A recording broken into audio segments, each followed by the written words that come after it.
ఉన్న విదేశీ చరిత్రకారులు తమ అభిప్రాయాలను మార్చుకోవాల్సిన అవసరాన్ని కల్పించింది భారత శాస్త్రవేత్తల పరిశోధన.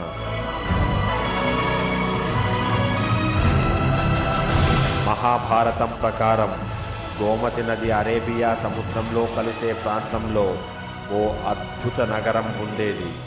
అదే దేవదేవుడు శ్రీకృష్ణుడు ఏలిన ద్వారకాపురి.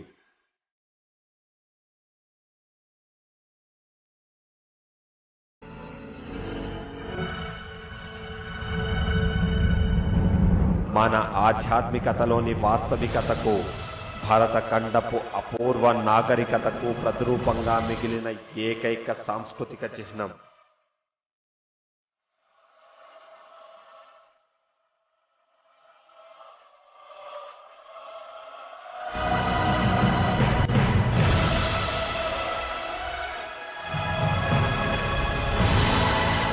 అయితే ద్వారక ఎప్పటిదన్న విషయంపై శాస్త్రవేత్తలు చేసిన పరిశోధన ప్రపంచాన్ని ఉలిక్కిపడేలా చేసింది.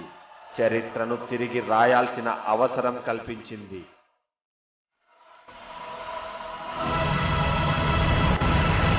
ప్రపంచం మొత్తం అడవుల్లో ఉన్నప్పుడే ప్రాచీన భారతీయులు మహానగరాల్లో జీవించారు. పాశ్చాత్యులు ఆకులు కట్టుకున్నప్పుడు మన వాళ్ళు పట్టుబీత మరాలు నేశారు. గతం గొప్పదే కానీ అది చీకట్లో సమాధయ్యింది. బలవంతుల పాలన ప్రపంచ చరిత్రను వక్రీకరించింది. విదేశీయులు రాసిన పిచ్చి రాతలే ప్రామాణికాలయ్యాయి. అందుకే భారతీయ నాగరికత అస్తిత్వంపై అనుమానాలు. నిలకడ మీద తెలిసేదే నిజమైతే సముద్ర గర్భంలో సమాధైన ద్వారక చెప్పే వాస్తవాలేంటి? పురాణాల్లో ద్వారక ప్రస్తావన ఉందా?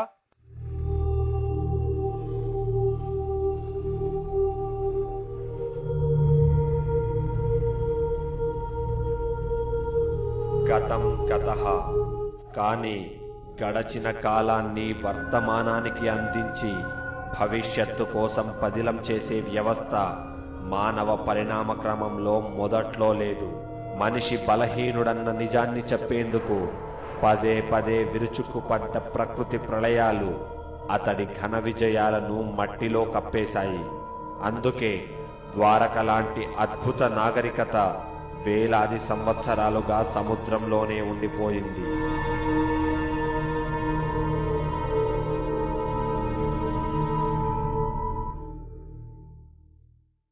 కాలమహిమో, బలవంతుల శాసనాల ఫలితమో చరిత్ర పేజీల్లో కొన్ని జాతుల అస్తిత్వం నాగరికతలకు చోటు దొరకలేదు. అలాంటి తప్పులను సరిదిద్దడానికి ద్వారక బయటపడింది.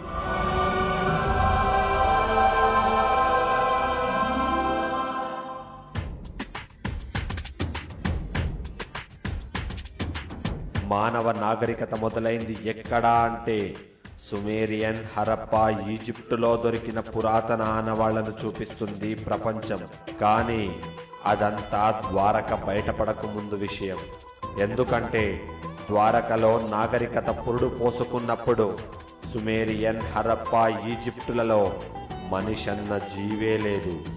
ఒక్కసారి చరిత్ర పేజీలు తిరగేస్తే ఈ విషయం అర్థమవుతుంది.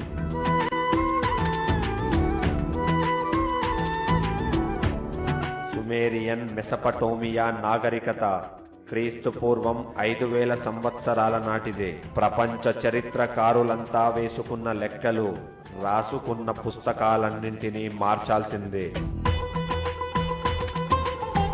మొట్టమొదటి నాగరికత మొదట మనిషి నిర్మించుకున్న నగరం. ఇలా అన్నింటినీ మరోసారి తిరగరాసుకోవలసిందే.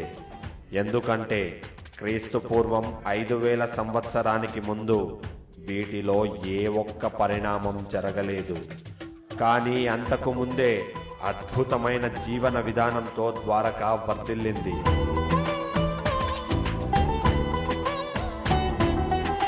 ప్రాచీన భారతీయుల ఇంజనీరింగ్ నైపుణ్యానికి ద్వారక నిలవెత్తు నిదర్శనం.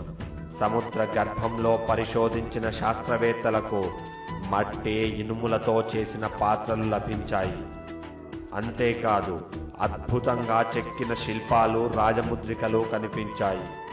ఆ రోజుల్లోనే ద్వారక ఓ మహానగరమనడానికి ఎన్నో ఆధారాలు ఇప్పటికీ అవశేషాలుగా ఉన్నాయి.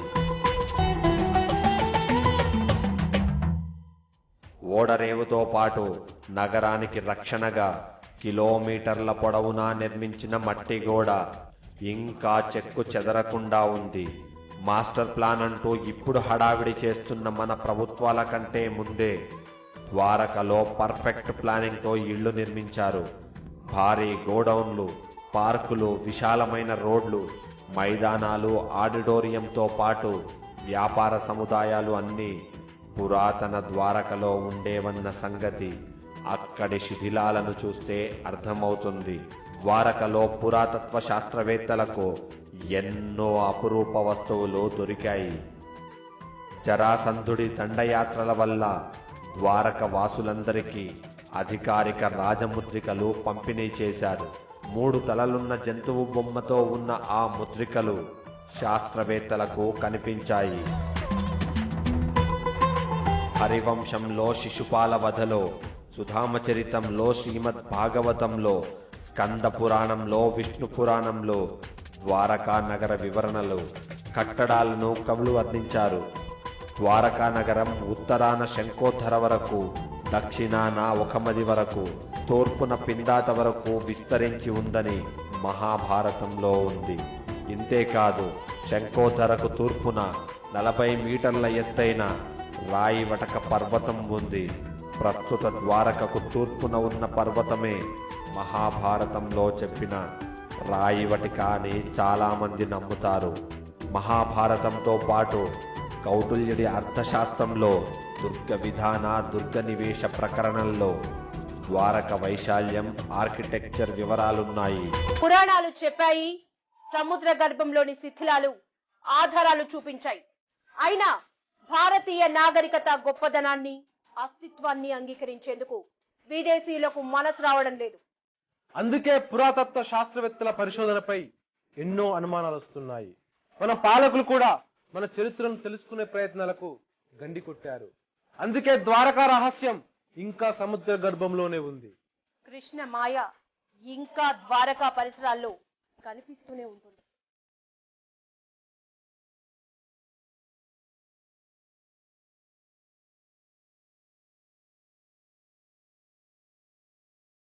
అరేబియా సముద్ర గర్భంలో దొరికిన అవశేషాలపై విదేశాల్లో కూడా పరీక్షలు జరిగాయి. ఒక్కో సంస్థ ఒక్కో రకమైన అభిప్రాయాన్ని చెప్పింది. కొందరు అవి క్రీస్తు పూర్వం 3000 సంవత్సరాలన్నారు. మరికొందరు 5000 సంవత్సరాల కిందటివన్నారు. చాలా మంది అసలు అవి అక్కడివి కానే కావన్నారు.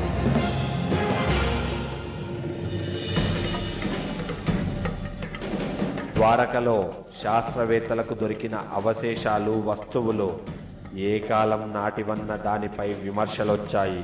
చెక్క, ఇనుప వస్తువులు ఏ కాలానికి చెందినవన్న దానిపై విదేశీ శాస్త్రవేత్తలు ఒక అంచనాకు రాలేకపోయారు. ఇందుకు వాళ్ళు చెప్పిన కారణం ఆ వస్తువుల తయారీలో వాడిన సాంకేతిక పరిజ్ఞానం. క్రీస్తు పూర్వం 5000 సంవత్సరాలకు ముందు ఏ యంత్రాలను ఉపయోగించి అలాంటి వస్తువులు తయారు చేశారన్న అనుమానం వాళ్లను వేధిస్తోంది. వాళ్ళ అభిప్రాయం ప్రకారం అప్పటికి ఇంకా మనిషన్నవాడు యంత్రాలను ఉపయోగించడం నేర్చుకోలేదు. మరి ద్వారకలో మాత్రం ఇప్పటి మనిషి ఊహకందని సాంకేతిక పరిజ్ఞానం అమల్లో ఉంది. అందుకే ఆ వస్తువులు అప్పటివి కావని విమర్శిస్తున్నారు. ఇంకొంతమంది ద్వారకలో దొరికిన వస్తువులు అక్కడివి కానే కావన్నారు. ఎక్కడి నుంచో సముద్రంలో కొట్టుకొచ్చాయన్నారు. సుమేరియన్ నాగరికతకు చెందినవి కావచ్చని భావించారు. క్రీస్తు పూర్వం 5000 సంవత్సరాలకు ముందు అరేబియా సముద్రం 100 మీటర్ల లోతులో ఉండేదన్నారు. అలాంటప్పుడు అది ఉప్పొంగి ద్వారక మునగడం అసాధ్యమన్నారు.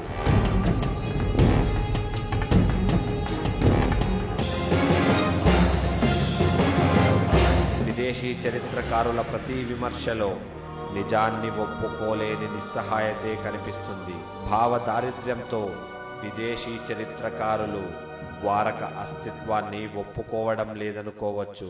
కానీ మన పాలకులు కూడా ఘనమైన గతాన్ని తెలుసుకునే ప్రయత్నం చేయడం లేదు. 2004 వరకు సముద్ర గర్భంలోని ద్వారకపై అనేక పరిశోధనలు జరిగాయి. ఆ తర్వాత ఏమైందో ఏమో ఆ శోధనను ఆపేశారు.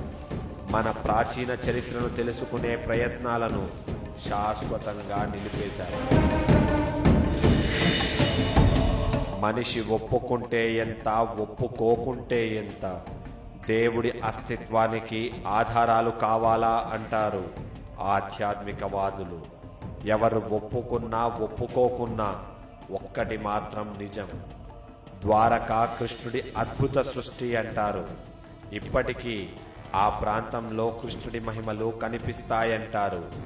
ఇందుకు 1960 ఇండియా పాకిస్తాన్ యుద్ధమే సాక్ష్యమంటారు. ఆపరేషన్ ద్వారకా పేరుతో పాక్ నేవీ ప్రస్తుత ద్వారకపై దాడి చేసింది. తీరానికి 20 కిలోమీటర్ల దూరంలో యుద్ధ నౌకల నుంచి ద్వారకా ఆలయంపై మోర్టార్లతో పాక్ సైనికులు విరుచుకుపడ్డారు. Open fire! Open fire! Fire!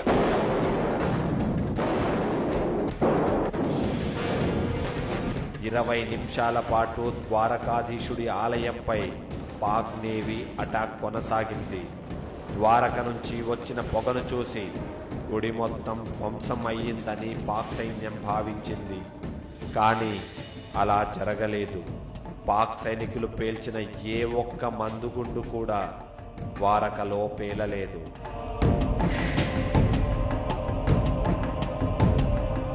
కొన్ని ఆలయం ముందు పడి తుస్సుమన్నాయి.